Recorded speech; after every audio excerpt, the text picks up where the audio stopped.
Iniciando a semana e o mês de agosto, de um jeito diferente, seu Jornal da Rede com cara nova, viu? Hoje é segunda-feira, 3 de agosto, e você confere no seu jornal. Preocupação de Israel sobre o plano divulgado pelos presidentes Trump para Gaza. 2 helicópteros colidiram no ar durante combate a incêndios na Grécia. Milei volta a chamar Lula de ladrão e corrupto em entrevista nesse domingo. Biblioteca Digital disponibiliza mais de 35 mil conteúdos pelo portal Biblion. Alto Tietê conta com um total de 4.801 vagas de emprego nesta segunda. Carreta da Oftalmologia inicia seus atendimentos nesta segunda ao lado do Suzano Shopping. IAC de Itaquá e o Flamengo de Guarulhos se despedem da Copinha. E tem seu Resenha na Rede com o Lucas. Está no ar o seu jornal.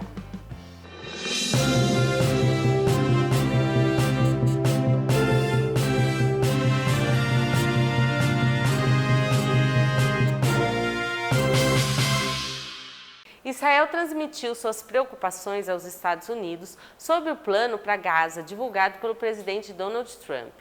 O governo de Benjamin Netanyahu afirmou que a proposta pública não reflete a posição real de Israel e cobra um desarmamento real, verificável e irreversível do Hamas antes de qualquer retirada das tropas do território.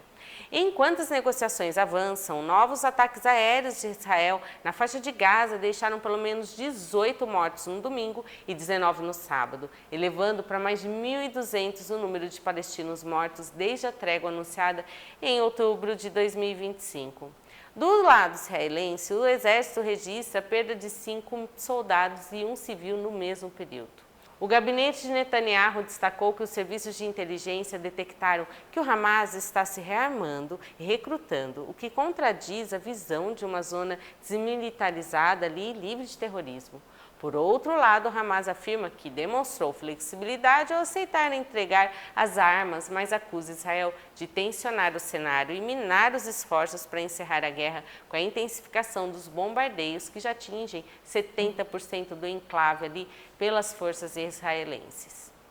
Agora vamos mudar de assunto. Olha só, gente, 2 helicópteros militares colidiram no ar durante o combate a incêndios florestais na região costeira de Patsa, na Grécia, deixando 2 mortos e 2 sobreviventes resgatados com vida. Olha, as aeronaves do tipo Bell levavam 4 tripulantes no total e caíram numa área de floresta a cerca de 40 quilômetros a oeste de Atenas. O acidente aconteceu enquanto a base de quase 500 bombeiros gregos, com reforço da França e da Romênia, lutam ali contra os grandes incêndios alimentados por ventos fortes, calor recorde e pouca chuva, que já destruíram mais de 100 casas e mais de 10 mil hectares de área florestal no país. Novos focos também obrigaram evacuações ali na Cefalônia, enquanto cientistas alertam que as condições severas na Europa são agravadas pelas mudanças climáticas. Uma manada de cavalos foi vista fugindo das chamas em meio a um amplo incêndio florestal no noroeste de Atenas. Segundo a mídia grega, os animais foram flagrados correndo próximos aos assentamentos de Candide e não ficaram feridos. Que bom! Investigações apontam que o fogo teria sido causado por faíscas de condutores de uma rede privada de energia de turbinas eólicas, levando à prisão de 2 cidadãos gregos sob suspeita de negligência. Enquanto isso, o país segue enfrentando ondas de calor e ventos fortes que alimentam as chamas que já destruíram mais de 10 mil hectares e 100 casas, somando-se ao trágico acidente dos helicópteros militares. Vamos falar de Javier Milei, gente. A Argentina, olha, está em destaque. O presidente voltou a chamar Lula de ladrão e corrupto numa entrevista nesse domingo, reafirmando que o líder brasileiro não é inocente e questionando ali as decisões da Operação Lava Jato. As novas declarações reaquecem a crise diplomática entre os países, que já havia motivado a convocação do embaixador argentino em Brasília e a retirada temporária do embaixador brasileiro em Buenos Aires pelo Itamaraty. Enquanto o governo brasileiro classificou o episódio como um acontecimento sem precedentes e Lula classificou a postura do argentino como pataquada, e aí Milei, olha, dobrou a aposta ao afirmar que suas falas foram espontâneas e que é mais leve chamar um ladrão de ladrão do que o próprio ato de roubar. Meu Deus! Vamos vir agora para o nosso país, olha, temos notícia por aqui também. O presidente Lula quebrou o protocolo, interrompendo a Convenção Nacional do PT em São Paulo nesse domingo para convidar a primeira-dama Janja a discursar no palco. Lula afirmou que a organização falhou ao não incluir mulheres entre os oradores do principal evento da campanha. Durante seu pronunciamento direcionado ao público feminino, Janja afirmou que as mulheres serão as responsáveis por reeleger o presidente e elogiou as políticas de inclusão social e de combate à violência. Na mesma convenção, o Partido dos Trabalhadores oficializou a candidatura de Lula à reeleição para o seu 4º mandato, mantendo Geraldo Alckmin como vice na chapa. Já que o assunto são mulheres também ali no meio da política, agora vamos falar das mulheres que foram às ruas em diversas cidades brasileiras nesse domingo, no Levante Mulheres Vivas, para pressionar a Câmara dos Deputados a aprovar o projeto de lei 896 de 2023, conhecido como PL da misoginia. O texto, já aprovado no Senado, inclui crimes motivados por misoginia entre os punidos por discriminação, prevendo penas de 2 a 5 anos de reclusão. Com atos em capital e no interior, os manifestantes exigem que o presidente da Câmara, Hugo Mota, pautem a matéria em regime de urgência na próxima semana. O movimento aponta a urgência de barrar o ódio digital contra as mulheres e o avanço dos feminicídios antes das eleições deste ano. Mudando de assunto, o ex-maratonista olímpico Daniel Ferreira do Nascimento, de 28 anos, foi encontrado na tarde desse sábado na zona leste de São Paulo, após permanecer 44 dias desaparecido. O ex-atleta havia sido visto pela última vez em 19 de junho, quando ele saiu da sua casa em Paraguaçu Paulista, após dizer à mãe que faria uma viagem. Daniel foi reconhecido por um pedestre na capital paulista e sua identidade foi confirmada pela Guarda Civil Metropolitana. Atualmente, afastado das competições até junho de 2029 por suspensão por doping, ele morava no interior paulista desde 2024, ajudando a mãe em atividades locais. Que ele consiga aí voltar para sua família, ir treinando e 2029 estar de volta, porque ele representou o Brasil aí já em 2022 e que ele faça muito sucesso, viu? Vamos vir para o Alto GT? Uma viatura da Polícia Militar atingiu a traseira de uma moto sem placa durante uma perseguição policial na madrugada de sábado em Guarulhos, na Grande São Paulo. Após o impacto no cruzamento da Rua Natal Del Boni, a viatura desgovernada destruiu o muro de uma loja. Olha, o condutor da moto, de 31 anos, e um policial militar sofreram ferimentos graves e foram imediatamente socorridos e internados no Hospital Geral de Guarulhos. Enquanto a Secretaria da Segurança Pública alega em nota oficial que o motociclista perdeu o controle e bateu na viatura após tentar fuga. Registros em vídeo comprovam que o veículo policial atingiu diretamente a motocicleta no meio da tentativa da abordagem. O caso foi registrado no 7º Distrito Policial como desobediência e colisão. O segundo suspeito preso após a troca de tiros na tentativa de enviar cerca de 400 quilos de cocaína para a Europa pelo Aeroporto Internacional de Guarulhos, confessou à polícia que lucrava aproximadamente R$50 mil por cada caixa de entorpecente entregue para o embarque clandestino em aeronaves. O criminoso foi localizado escondido num cômodo de um lava-rápido após uma varredura que rastreou a caminhonete Hilux usada na fuga. A essa operação, ela mobilizou uma intensa força-tarefa de segurança na tarde de sexta, envolvendo a Polícia Federal e o 31º Batalhão da Polícia Militar, além do BAEP, do COI, da Rota e o helicóptero Águia. Após os criminosos abrirem fogo contra os agentes, viu, gente? Teve esse confronto e os envolvidos fugiram para uma área de mata no bairro Jardim Novo, Portugal, deixando para trás uma massiva quantidade de drogas distribuída em malas e caixas, enquanto as investigações seguem para desarticular toda a rede internacional de tráfico. Vamos falar de Itaquaquecetuba. A Defesa Civil de lá deu um salto histórico na segurança municipal a modernizar completamente o seu Centro de Operações de Emergências, o COI, que agora conta com o máximo de tecnologia de ponta para um monitoramento inteligente e contínuo 24 horas por dia, de enchentes, queimadas, chuvas intensas e outros eventos climáticos extremos. Conforme destacou a Prefeitura, a nova sala de situação integra radares meteorológicos, pluviômetros automáticos e sistemas de câmeras para analisar dados críticos em tempo real, permitindo que a gestão pública antecipe riscos com precisão, emita alertas precoces e acione equipes operacionais com a máxima agilidade para proteger e salvar vidas em todo o município. Ainda por Itaquá, a Polícia Civil investiga a morte de Wallace Seródio Prado, encontrado parcialmente carbonizado na noite de sexta na Avenida Brasil, após sair de sua casa na capital para consertar um portão. Segundo sua viúva, Ellen Araújo Prado, o pedreiro que acompanhou o serviço foi possivelmente a última pessoa a ter contato com a vítima e a suspeita do crime. A família aponta contradições no relato do pagamento e teve acesso a imagens de segurança que mostrariam um pedreiro pilotando a moto de Wallace encontrada abandonada na mesma manhã.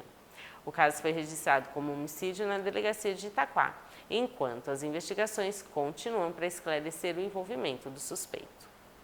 Ainda pela cidade, um galpão de recicláveis na Rua Laranjal, no bairro Chácara Água da Pedra, voltou a pegar fogo na manhã desta segunda, obrigando o retorno dos bombeiros após o incêndio inicial, que começou lá no sábado e só havia sido controlado no domingo.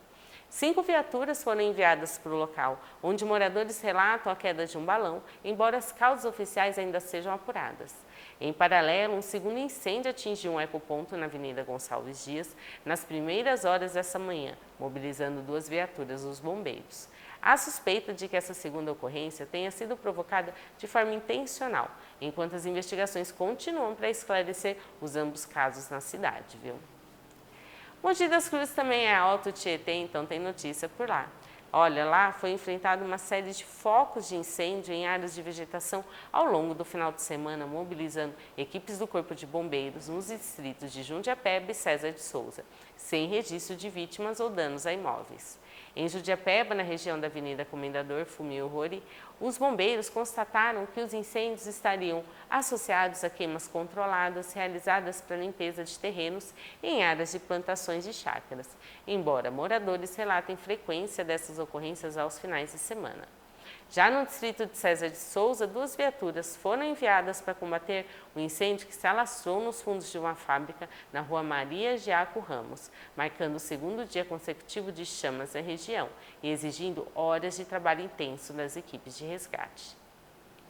Já que a gente está falando tanto de focos de incêndio, o governo alerta sobre casos de queimadas e o que fazer.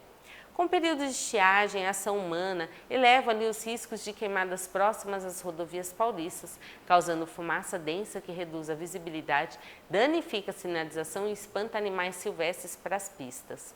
Ao encontrar fumaça ou fogo, os condutores devem reduzir a velocidade, ligar os faróis baixos, fechar os vidros com recirculação de ar, aumentar a distância do veículo da frente e nunca parar no acostamento. Para relatar ocorrências e solicitar resgate, os motoristas devem ligar para o Corpo de Bombeiros no 193, para a Defesa Civil no 199 ou contatar as concessionárias no 0800 do DR São Paulo. Vamos falar de Ferraz de Vasconcelos, porque a Guarda Civil de lá, olha, teve ação ali, fez ali sua ação numa operação na manhã de sexta-feira no bairro do Tanquinho, intensificando o combate ao tráfico de drogas, liberando uma via obstruída por barricadas instaladas para dificultar o acesso das viaturas.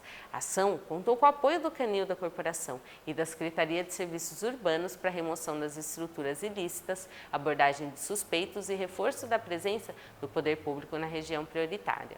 Segundo o comandante Cleverson Ramos, a medida garante a circulação dos moradores e a plena atuação da segurança municipal no local.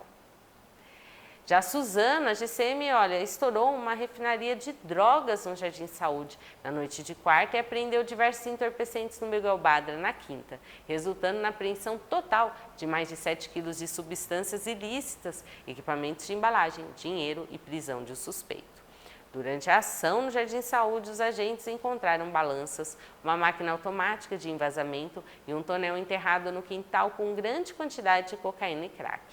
Já na segunda ocorrência, no bairro Miguel Badra, suspeitos fugiram ao avistarem a viatura, deixando para trás sacolas com maconha, crack, K9 e lança-perfume, que foram encaminhadas à Polícia Civil. Já que são drogas, e aí o assunto principal agora do nosso jornal, mais de 90 quilos de drogas foram apreendidos num laboratório clandestino na região de Paraty, em Santa Isabel, durante uma operação na quinta. O local foi descoberto após a prisão de 2 homens de 41 e 50 anos que retornavam de uma entrega de cerca de 200 quilos de maconha em Minas Gerais. No imóvel, os policiais localizaram 91,5 kg de entorpecentes, sendo a maior parte composta por 79,7 quilos de cocaína, além de haxixe, crack e maconha. A ação também resultou na apreensão de insumos, balanças de precisão, prensas hidráulicas, máquinas de embalagem, munições, um revólver e um veículo. E no próximo bloco tem Biblioteca Digital, que disponibiliza mais de 35 mil conteúdos pelo portal Biblion. E mais, o Alto Tietê conta com um total de 4.801 vagas de emprego nessa segundona. Fica aí, que o seu Jornal da Rede volta já já.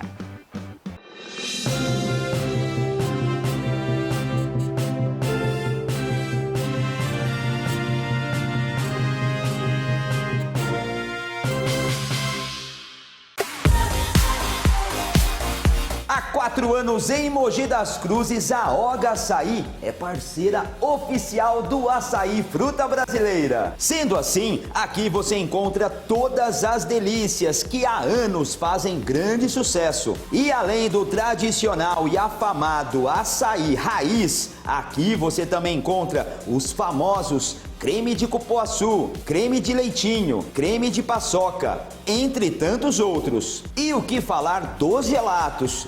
É um mais delicioso que o outro. Tem de doce de leite, trufas, avelã e belga. Isso sem contar os açaís combinados, como o açaí de iogurte grego com maracujá e o açaí de iogurte grego com morango. A Oga Açaí fica aqui na rua Barão de Jaceguai, 1722, bem em frente ao Clube de Campo de Mogi das Cruzes. Já sei, quer saber o horário de funcionamento? Eles funcionam de segunda a sábado, sempre do meio-dia às 20 horas. Deu aquela vontade de comer o melhor açaí? Então venha você também para a Oga Açaí, se deliciar com o Açaí Fruta Brasileira. Esse é o Açaí Fruta Brasileira, produzido para pessoas realmente exigentes.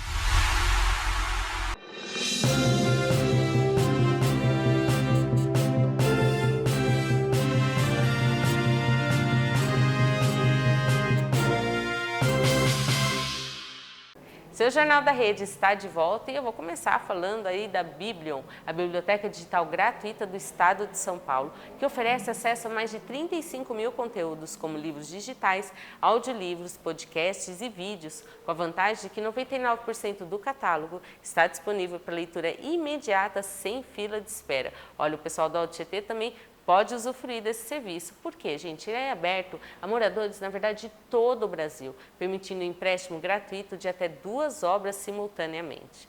O cadastro pode ser feito gratuitamente pela internet ou pelo aplicativo para celular e tablet, exigindo apenas dados básicos como nome, e-mail e CPF. Além do acervo com clássicos da literatura nacional e internacional, infantis, HQs, a plataforma promove clubes de leitura, oficinas e encontros com escritores para leitores de diferentes faixas etárias.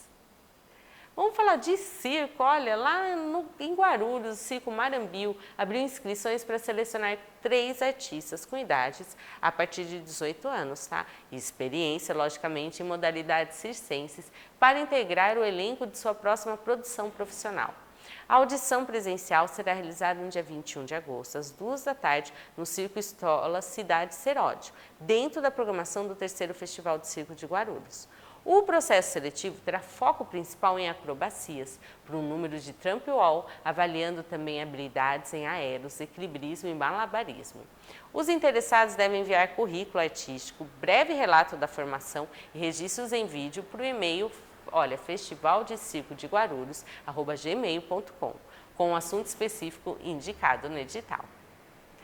Já que é segunda-feira, a gente vai falar de emprego, que tem mais de 4.800 vagas de emprego nessa segundona, oferecidas pelos programas municipais e estaduais em diferentes áreas e graus de escolaridade.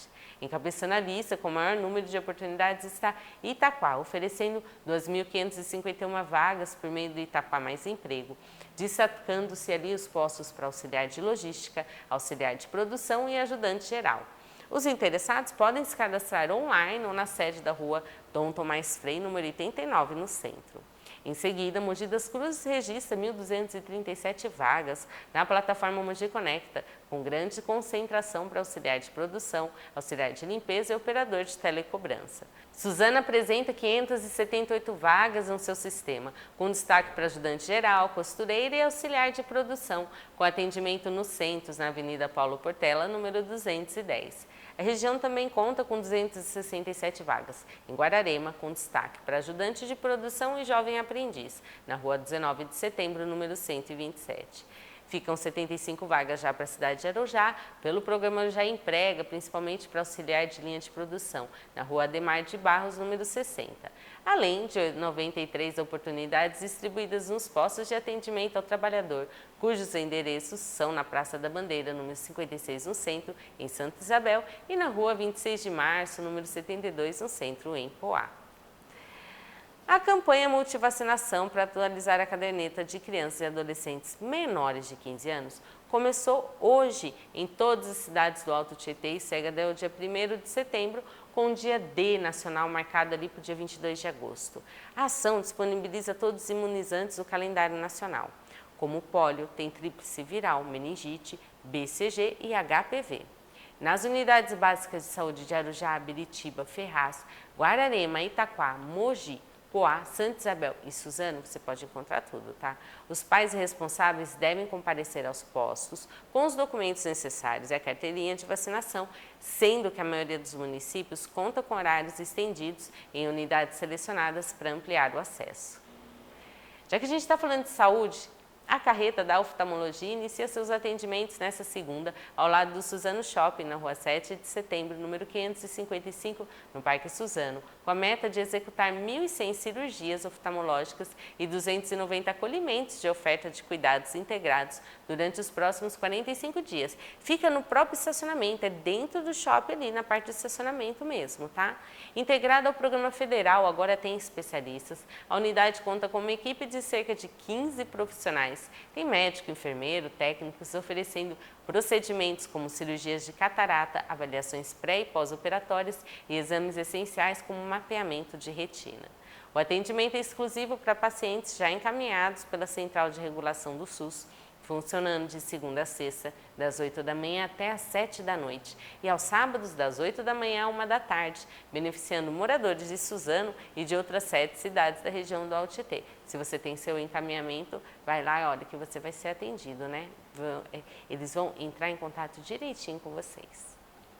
A Estância Turística de Guararema lançou o Blog da EMA, um novo espaço digital integrado ao portal de turismo da cidade para compartilhar roteiros, histórias, curiosidades e dicas de passeio sobre natureza, gastronomia, cultura e patrimônio histórico. A iniciativa amplia a presença digital da personagem que dá nome à guia virtual de turismo, disponível no WhatsApp para auxiliar visitantes com informações sobre atrativos, restaurantes e hospedagens. Coordenado pela Diretoria de Comunicação da Prefeitura, o lançamento faz parte da renovação da comunicação turística do município, após conquistar oficialmente o título de Estância Turística deste ano. Vamos ver agora como vai ficar a nossa previsão do tempo para amanhã. Olha só, em Mogi das Cruzes, amanhã inicia parcialmente nublada, com tempo fresco. À tarde, as temperaturas tendem a subir, mínima de 11 graus e máxima de 24 graus. Em Salesópolis, o cenário se mantém, com mínima de 14 graus e máxima de 25 graus. E no próximo bloco, Iaque de Itacá e Flamengo e Guarulhos se despedem da Copinha. E mais, tem seu Resenha na Rede com o Lucas. Fica aí que a gente volta já já.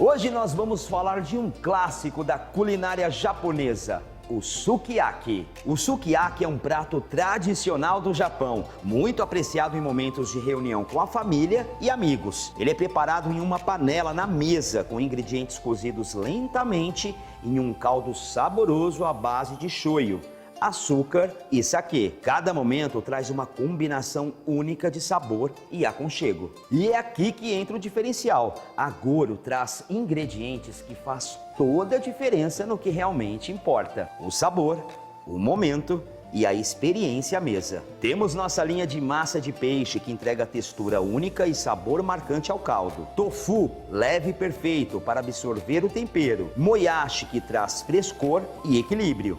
E o agê, que intensifica ainda mais o sabor do sukiyaki.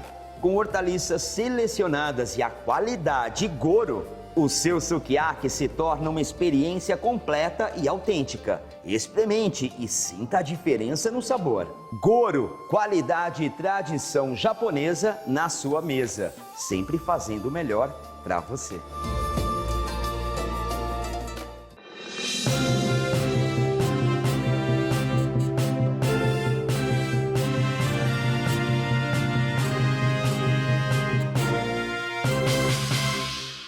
O Independente de Limeira conquistou o acesso à Série A4 de 2027 ao vencer o Flamengo de Guarulhos por 1-0 no tempo normal, com o gol do volante Bruno Calegari aos 44 minutos do primeiro tempo, e levar a melhor por 4-3 nos pênaltis nesse domingo no estádio Comendador Agostinho Prada. Olha, o Flamengo de Guarulhos estava até com vantagem, né? Mas com esse resultado, revertendo essa vantagem no adversário ali na ida, o goleiro Jonathan brilhou ao defender das cobranças e o atacante Kenzo Morikawa converteu o pênalti definitivo. Na outra semifinal da Bezinha, o América de São José do Rio Preto conquistou tão sonhada acesso à Série A4 do Campeonato Paulista de 2027, vencendo o Itaquaquecetuba Atlético Clube por 3-0 no último domingo, no estádio municipal Eudeu Silvestre do Carmo, em Itaquá. Após o empate no jogo de ida, o time rio-pretense dominou o confronto decisivo com gols de Édipo, Aislan e Gabriel Vitor, quebrando um jejum de mais de 2 décadas sem subir de divisão dentro do campo e eliminando o adversário que estava invicto em sua casa. Olha, os times aí do Alto Tietê não ficaram aí para subir em 2027, mas pode deixar, no próximo ano a gente vai torcer, acompanhar aqui e quem sabe a sorte grande não vem, né? Agora vocês ficam com Resenha na Rede com o Lucas. Fala pessoal da Rede Alto Tietê, eu sou Lucas Barreiros, está começando mais um Resenha na Rede e hoje a gente chega para te atualizar de tudo que aconteceu aí nesses jogos de ida das oitavas de final da Copa do Brasil 2026. Só lembrando que essa rodada começou no sábado, terminou no domingo, ou melhor, se estendeu no domingo e se encerra hoje com o último jogo entre Vitória e Atlético Paranaense, mas os gigantes paulistas já foram a campo e já fizeram seus resultados, tá? No sábado foi a vez do Santos, o primeiro aí dos gigantes paulistas a entrarem em campo. O Santos jogou na Vila Belmiro diante do Remo e ficou no empate sem gols, tá? Mesmo com Neymar, Gabriel Barbosa, a equipe santista pouco criou, pouco levou perigo ao gol da equipe paraense e aí ficou no 0-0. Neymar até tentou alguns lances, alguns dribles, uns toques ali para o meio da área, mas sem muito sucesso. O Santos ainda teve um gol anulado de Gabriel Barbosa pelo um lance em que o escanteio foi cobrado e a bola passou pelo lado de fora e aí o Santos amargou então esse gol anulado e o empate sem gols. A definição acontecerá fora de casa para a equipe do Peixe, então uma vantagem aí para a equipe paraense. Fica de olho, porque esse time do Remo é complicado, já eliminou o Bahia nessa competição. E seguindo para domingo, tivemos o Palmeiras vencendo muito bem a equipe do Fortaleza em pleno Nubank Park. Jogando em casa, a equipe comandada por Abel Ferreira não quis nem saber do adversário, não tomou conhecimento, foi para cima e venceu muito bem. Os gols foram marcados por Maurício, John Arias e Flaco Lopes. Os atacantes, então, e o meia atacante, que é o caso do Maurício, fazendo seu nome nessa partida, já deixando tudo muito bem resolvido para o jogo de volta. Fortaleza, apesar da força que exerceu nos últimos anos, é uma equipe hoje bem mais frágil comparado até aos outros times que ainda estão na Copa do Brasil. Fortaleza vem na Série B em uma gangorra, teve a saída de muitos atletas e hoje já está em desvantagem nesse duelo contra o Verdão. Palmeiras tem nada a ver com isso, venceu muito bem por 3-0 e já tem tudo aí para a gente dizer que a classificação está garantida, né, para a próxima fase. E é claro, também tivemos o Corinthians entrando em campo, o jogo aconteceu às 7h30 da noite, o Timão visitou o Internacional no Beira-Rio e acabou superado por 2-0. A equipe da casa venceu com gols de Matheus Bahia e Alan Patrick. O Corinthians foi a campo com sua escalação quase que o melhor que tinha disponível. A ausência, claro, de Memphis Depay, que ainda viaja ao Brasil para se reapresentar, fazer exames, assinar o contrato novo e aí sim voltar a jogar pelo timão. Yuri Alberto, que está lesionado. Então tivemos o Corinthians com o Guinegão voltando a atuar e voltando como um jogador titular nessa partida.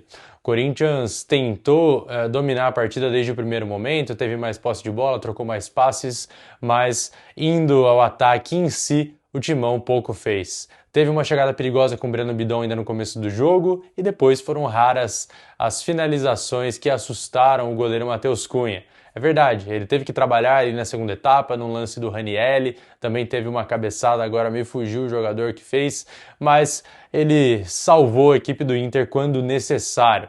A equipe colorada ficou retraída, ficou ali no seu jogo, esperando o Corinthians, tentando abusar ali no contra-ataque, mas o Timão, por mais que tenha vacilado em lances com o Gabriel Paulista, o Internacional não tinha conseguido chegar com tanto perigo criando. Então, Carboneiro aproveitou um vacilo do Gabriel Paulista, foi para cima, finalizou e o Hugo defendeu. Depois, em mais uma bobeada na saída de bola, a equipe do Inter foi para frente, o Corinthians conseguiu neutralizar, mas os gols saíram mesmo na segunda etapa e aí sim de vacilos da defesa corintiana. Primeiramente, no gol de Matheus Bahia, a bola veio no escanteio, que não foi nem muito alta nem muito baixa, ficou ali naquela meia altura, ficou viva na área quando a defesa tentou afastar, e aí o Bahia, que é lateral esquerda, canhoto, finalizou de direita, uma bola mascada na frente de muita gente, ela acabou passando sem chance de defesa para o Hugo Souza, que falou depois da partida que foi atrapalhado ali pelo número de jogadores que estavam na sua frente.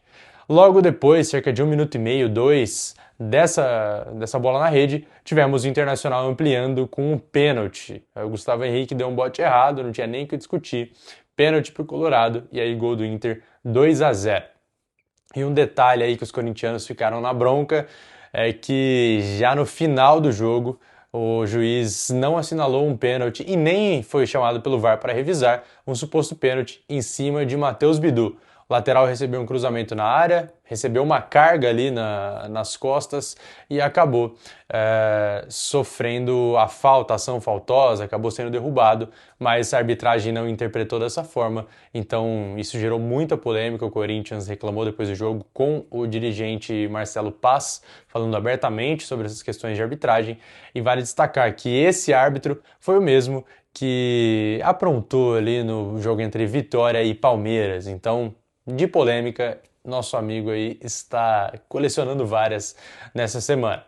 Mas a gente segue, é claro, com as definições das oitavas de final da Copa do Brasil que acontecerão ainda essa semana, tá? Então dessa vez foi diferente, jogos de ida acontecendo no final de semana e nessa segunda-feira, e os jogos de volta acontecem já a partir desta terça-feira, porque às 9h30 da noite o Santos vai a campo enfrentar o Remo no Pará. Então, Remo jogando em casa terá chance de eliminar, quem sabe, o Santos e avançar às quartas de final da competição. Mas, mesmo assim, o Santos ainda tem, é claro, sua força aí, contará com o Neymar, ele que nessa segunda tem a questão do leilão beneficente, mas ele viaja na manhã de terça-feira e vai se juntar à delegação santista para aí sim fazer essa partida em busca da classificação. Já na quarta-feira é a vez do Palmeiras ir a campo para solucionar o que já foi solucionado, né? Enfrenta o Fortaleza às 9h30 da noite, fora de casa, jogo de ida 3-0. Nessa partida a tendência é que Abel Ferreira poupe alguns atletas, só administre esse placar. Já o Corinthians terá a missão de reverter um 2-0 na próxima quinta-feira, às 8 da noite, na Neoquímica Arena. Então, se por um lado o resultado foi ruim no jogo de ida, terá aí como um trunfo a sua torcida, o seu estádio jogando a seu favor. Lembrando, Corinthians, nas últimas 2 vezes aí em que saiu perdendo por 2-0 um jogo de ida na Copa do Brasil, conseguiu reverter no jogo de volta. Em 2023 foram as 2 últimas vezes que esse cenário aconteceu. Primeiro contra o Remo, que perdeu por 2-0 no Pará e aí empatou 2-2, ou melhor, fez o 2-0 na Arena, por isso 2-2 no placar agregado e passou nos pênaltis. E aí depois também tivemos o duelo contra o Atlético Mineiro, aquele do gol do Roger Guedes, em que o Corinthians perde por 2-0 na Arena MRV, lá em Belo Horizonte, e aí vence por 2-0 na Neoquímica Arena e nos pênaltis elimina o Galo e passa de fase. Então, esse foi o seu Resenha na Rede. Nos encontramos na sexta-feira com mais atualizações de Copa do Brasil e, é claro, Campeonato Brasileiro que está voltando por aí. Forte abraço e até mais.